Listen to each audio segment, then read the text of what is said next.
Hello guys, most welcome. हम कर रहे हैं कॉस्ट अकाउंटिंग। कॉस्ट अकाउंटिंग के अंदर आज हम चैप्टर नंबर स्टार्ट कर रहे हैं थर्ड चैप्टर हमारा कंप्लीट हो गया है। चैप्टर नंबर 4 है हमारा issue and valuation of material. और इसके अंदर, इस चैप्टर के अंदर जो हमारा स्टोर होगा, उस स्टोर के अंदर पड़े हुए मटेरियल को हम इशू करना और उसका वैल्यूएशन करना सीखेंगे कि वो कितने रुपए का है, उसकी रेट क्या है, कितनी वैरायटी का है, वो सब।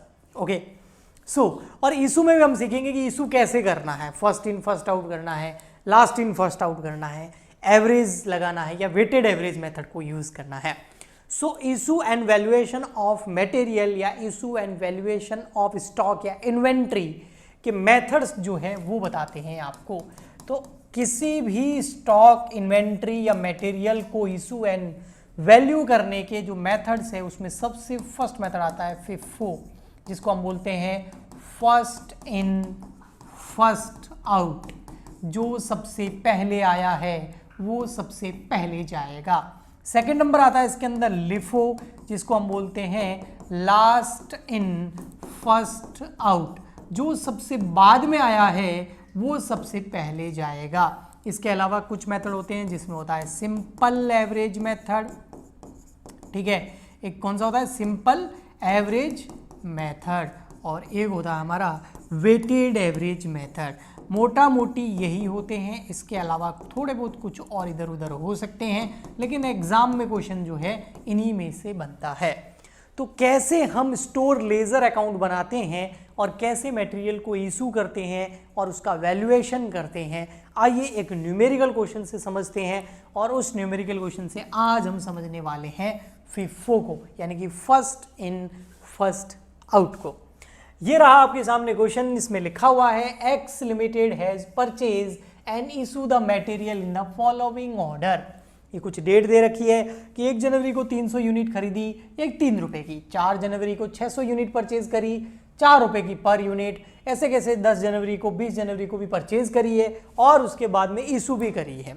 अब आप बोलोगे सर इशू करने का मतलब क्या बेचना है? नहीं, ये हमारा स्टोर है ना। इसके अंदर हम मटेरियल को परचेज करके लाते हैं, परचेज करते हैं ना। सप्लायर से मटेरियल को क्या करते हैं? खरीदते हैं, ठीक है। किससे परचेज करते हैं? सप्लायर से परचेज करते हैं। मार्केट में जो सप्लायर है ना, उससे हम मटेरियल को क्या करते हैं? परचेज करते हैं। और परचेज करने के बाद में जो हमारी मशीन है, जो हमारी फैक्ट्री है, उस फैक्ट्री के अंदर जो हमारे पास मटेरियल परचेज करा हुआ पड़ा है उसको हम इशू करते हैं।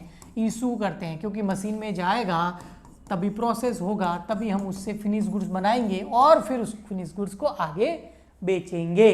तो यानी कि फैक्ट्री के अंदर ही हो रहा है। इशू का मतलब आपका जो स्टोर है वहां से जहां मशीन लगी हुई है वहां तक पहुंचाना।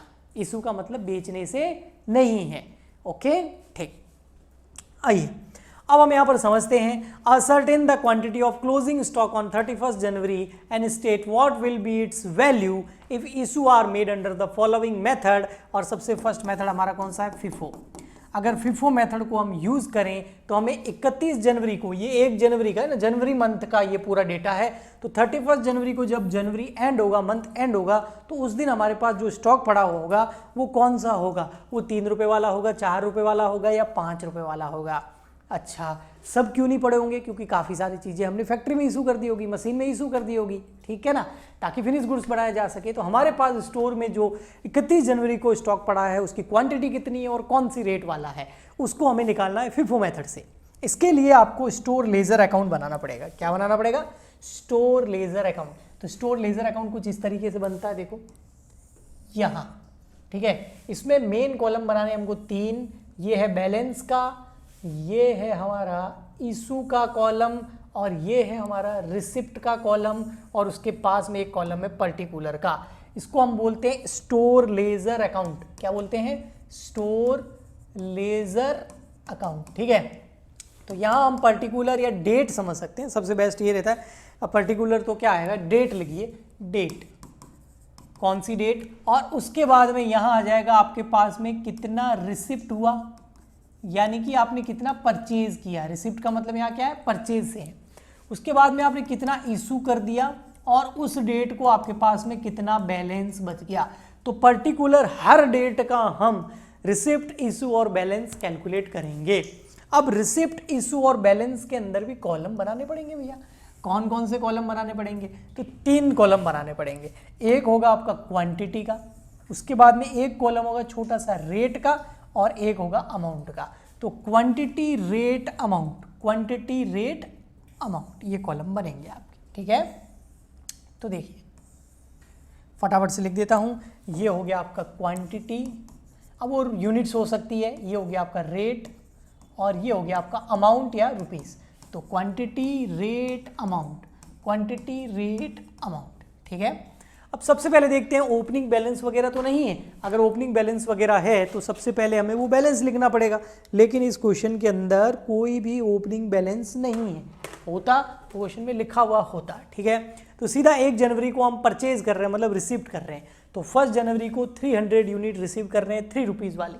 तो हम यहाँ लिखेंगे 1 जनवरी को 300 यूनिट रिसीव हो रही है 3 रुपये वाली। तो टोटल अमाउंट कितने का हो गया? 900 रुपये का।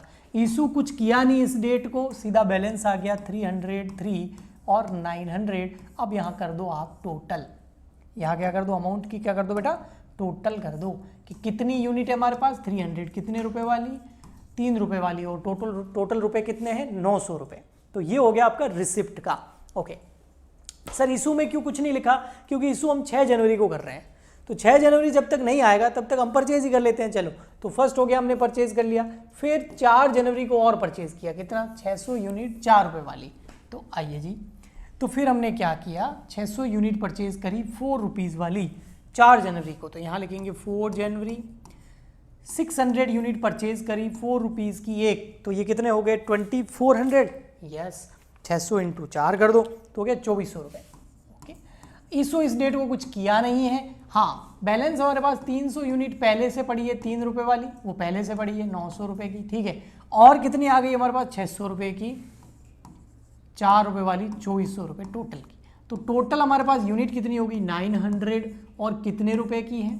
अब रेट का तो हमको एवरेज निकालना नहीं है, रेट वैसे ही रहेगी, रेट की टोटल नहीं करनी है, लेकिन अमाउंट की टोटल करनी है 3300। ओके ठीक। अब आ जाते हैं नेक्स्ट, कब खरीद रहे हैं 10 जनवरी को। बट रुको, 10 जनवरी से पहले देखो 6 जनवरी को हम क्या कर रहे हैं बेटा, इशू भी तो कर रहे हैं। तो 10 से पहले 6 आती है, तो 6 जनवरी को हम क्या करेंगे, यहाँ पर 6 जैन को हम करेंगे रिसिप्ट नहीं इशू। अब देखो इशू कितना किया है, इशू किया हमने 500 यूनिट, लेकिन रेट नहीं लिखी होती है इसमें, वो लिफो फिफो से अलग अलग हो सकती है, ठीक है। हम लिफो मेथड यूज कर रहे हैं, तो 500 यूनिट हम इशू कर रहे हैं। कितनी यूनिट इशू कर रहे हैं, ये देखो इशू का ये क्वांटिटी और 500 यूनिट। अब 500 यूनिट कौन सी वाली इशू कर रहे हैं sir first in first out है, यानी कि जो पहले आई वो पहले जाएगी। मेथड कौन सा है, FIFO, FIFO, first in first out. जो पहले आई, पहले कौन सी आई 300 या 600? पहले तो भैया 300 आई थी, क्योंकि 300 यूनिट तो 1 जनवरी को आ गई थी। 600 यूनिट तो 4 जनवरी को आई थी। तो फर्स्ट कौन सी आई, फर्स्ट आई सर 300, तो पहले 300 जाएगी। यस, लेकिन टोटल सर हमको तो 500 इशू करनी है। कोई बात नहीं, पहले एक बार 300 इशू कर दो, ये 300 इशू कर देते हैं। ये आपको ऐसे लाइन नहीं करनी है, समझाने के लिए कर रहा हूँ। तो 300 ये यूनिट इशू कर दो, कौन सी 3 रुपये वाली। ओके, फिर टोटल 500 इशू करनी है ना, हाँ, तो 500 में से 300 तो ये इशू कर दी, बाकी 200 वो इसमें से कर देंगे, समझे। तो ये 200 इसमें से 4 रुपये वाली, तो 300 इंटू 3 हो गया 900 रुपये, 200 इंटू 4 हो गया 800 रुपये। टोटल ये इशू हो गई आपकी 500 यूनिट। लेकिन अब आप कोई बोले ना सर 600 में से ही सर 500 कर देते, तो लिफो लग जाता, वो लास्ट इन फर्स्ट आउट हो जाता। फिफो का मतलब ये है, जो पहले आएगा पहले वो जाएगा, फिर उसके बाद अगले का नंबर आएगा। पहले आओ पहले जाओ, ठीक है। फर्स्ट इन फर्स्ट आउट, पहले ये आया तो पहले ये गया, फिर ये आया तो ये गया। ओके, अब हमारे पास बैलेंस कितना बच गया, 300 तो पूरी गई, 600 में से यहाँ कितनी चली गई 200, तो पीछे कितनी बच गई 400, तो 400 बच गई 4 रुपये वाली, तो कितना हो गया 1600 रुपये। तो ये हो गया हमारा क्लोजिंग बैलेंस। आया समझ में, आई होप आ गया होगा, क्योंकि इतना भी कोई हार्ड ये है नहीं, ठीक है। चलिए नेक्स्ट आगे चलते हैं। फिर हम कर रहे हैं परचेज, कब 10 जनवरी को परचेज कर रहे हैं 700 यूनिट 4 रुपये वाली। तो 10 जनवरी को परचेज कर रहे हैं हम 10 जैन को 700 रुपीज़ 4 वाली, तो ये हो गया 700 मल्टीप्लाई बाय 4 2800। ईसू कुछ इस डेट को कर नहीं रहे, पहले से पड़ी है 404 रुपये वाली, तो हो गया 1600 रुपये। ठीक है, ये तो ओपनिंग बैलेंस है, पहले से पड़ा है। और कितना आया अभी 10 जनवरी को 704 रुपये वाला, तो ये हो गया 2800 रुपये। टोटल हो गए 1100 यूनिट, और 2800 प्लस 1600 कर लो तो ये हो गया आपका 4400। अब इसमें बढ़िया है, दोनों ही 4-4 रुपये वाली है, तो हमको इशू करने में प्रॉब्लम आएगी नहीं, लेकिन फिर भी हम first in first out method follow करेंगे। फिर हम आगे कर रहे हैं 20 जनवरी को परचेज, बट 20 को परचेज करने से पहले 15 जनवरी को 800 इशू कर रहे हैं, तो 15 जनवरी को हम करेंगे 15 जैन को इशू। कितनी इशू करनी है? 800 इशू करनी है। तो 800 में से पहले तो ये वाली जाएगी 400, फिर और कितनी करनी है सर? 800 करनी है ना टोटल, 800 में से 400 तो ये चली गई, पीछे और 400 तो वो इसमें से ले लेंगे, तो 400 और 400 कितनी? 800 इशू कर दी। अब दोनों ही 4-4 रुपये वाली है, तो यहाँ पर ज़्यादा प्रॉब्लम नहीं आएगी, 1600। ओके, अब बच कितनी गई? ये वाली बची है, ये तो पूरी जीरो हो गई। 700 में से 400 गई तो पीछे बच गई 300, तो 300 मल्टीप्लाई बाय 4 तो हो गया 1200। ये बच गया हमारा क्लोजिंग बैलेंस। क्या सर खत्म हो गया? नहीं, अभी खत्म नहीं हुआ, आगे कुछ डेट और बाकी है। यहाँ पर लाइंस को मैं थोड़ा सा फटाफट से और ड्रॉ कर देता हूँ, ट्राई करूँगा कि टेढ़ा नहीं हो, मतलब टेढ़ी नहीं हो, टेढ़ा तो क्या, टेढ़ी लाइन नहीं हो, लेकिन जल्दी जल्दी कराना है मुझे आपको। ठीक है, तो मुझे फटाफट से इसको करना पड़ेगा, मैं नहीं चाहता आपका 1 सेकेंड भी फालतू खराब हो। ठीक है, इसलिए आपने वीडियोस में देखा होगा मैं सीधा पढ़ाना स्टार्ट कर देता हूँ। ठीक है ना, कोई फालतू बकवास नहीं करनी। पुराने वीडियो में थोड़ा बहुत इधर उधर की करता था, लेकिन अब बंद कर दिया मैंने। 20 जनवरी को देखो, 15 जनवरी को हो गया ये मामला। हाँ, अब 29 को इशू कर रहे हैं, लेकिन उससे पहले 20 को परचेज कर रहे हैं 300 यूनिट 5 रुपये वाली, तो 300 यूनिट 5 रुपये वाली हम परचेज कर रहे हैं 28 जैन को। कब कर रहे हैं? 20 जैन को। तो 28 जैन को 300 यूनिट परचेज कर रहे हैं 5 रुपीज़ वाली, तो 1500। अब पहले से पड़ी है हमारे पास 300 यूनिट 4 रुपये वाली 1200, और आ गई हमारे पास 300 यूनिट 5 रुपये वाली, 300 यूनिट 5 रुपये वाली 1500, तो ये हो गया टोटल 600, और ये हो गया टोटल 2700। ओके जी, ठीक है, यस। अब देखते हैं नेक्स्ट आता है सर, फिर इशू कर रहे हैं। इशू कब कर रहे हैं? 29 जैन को कर रहे हैं इशू, 100 यूनिट ही इशू कर रहे हैं, तो यहाँ लिख लेंगे 29 जैन। 29 जैन, आई होप आपको पूरा दिख तो रहा होगा ना, 29 जैन, यस बिल्कुल दिख रहा है सर। 29 जैन को हम 100 इशू कर रहे हैं। 100 कौन सी वाली की? जो पहले आई, पहले कौन सी है? 300 वाली, तो इसमें से करेंगे हम 100 इशू 4 रुपये वाली, तो ये हो गया 400 इशू। अब 300 में से 100 चली गई, 200 ये बची हुई है 4 रुपये वाली, तो ये हो गया 1200, और 300 ये बची हुई है 5 रुपये वाली, तो ये हो गया 1500। तो टोटल आपका हो गया 500 यूनिट बची हुई है, और ये कितना हो गया? ये 800 होगा ना ऊपर वाला, यस 800, तो 800 ये बची हुई है, और 1500 ये बची हुई, तो 800 प्लस 1500 ये हो गया 2300। आया समझ में? तो 500 यूनिट 2300 वैल्यू वाली बची हुई है। ओके,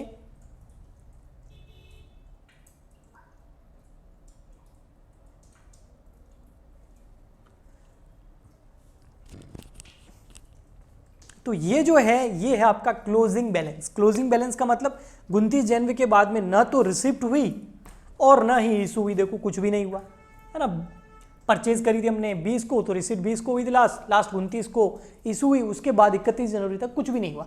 तो 31 जनवरी को हमारा बैलेंस रहा ये जो बैलेंस है, ये कौन सी डेट का है? 31 जैन का। और क्वेश्चन में 31 जैन का बैलेंस पूछा, तो वो ये रहा। 500 यूनिट है, 2300 रुपये की टोटल में है, लेकिन अगर देखा जाए तो इसमें 200 यूनिट 4 रुपये वाली है, 300 यूनिट 5 रुपये वाली है। ओके, तो इस तरीके से ये FIFO था। अब आपको मैं एक होमवर्क देता हूँ, इसी क्वेश्चन को आप LIFO से करना, क्योंकि नेक्स्ट लेक्चर में मैं इसी क्वेश्चन को आपको LIFO से भी करके बताऊंगा, LIFO मेथड, यानी कि लास्ट इन फर्स्ट आउट। तो देखते हैं आप सही करते हैं या नहीं। आई होप आपको समझ में आया होगा। समझ में आया ना, तो प्लीज़ फटाफट से चैनल को सब्सक्राइब कर दीजिए, क्योंकि अब 2 लाख कंप्लीट हो गए ना, तो अब मुझे 2 से सीधे 5 से 1 मिलियन दिख रहे हैं। सर बहुत ज़्यादा नहीं बोल दिया? बोल ही दिया, तो सब्सक्राइब करो आप दबा के, लाइक करो, शेयर करो, सपोर्ट करो, तो 1 मिलियन का और बहुत आगे ले जाएंगे। मिलते हैं नेक्स्ट लेक्चर में। आज के लिए इतना ही, तब तक के लिए goodbye and thank you.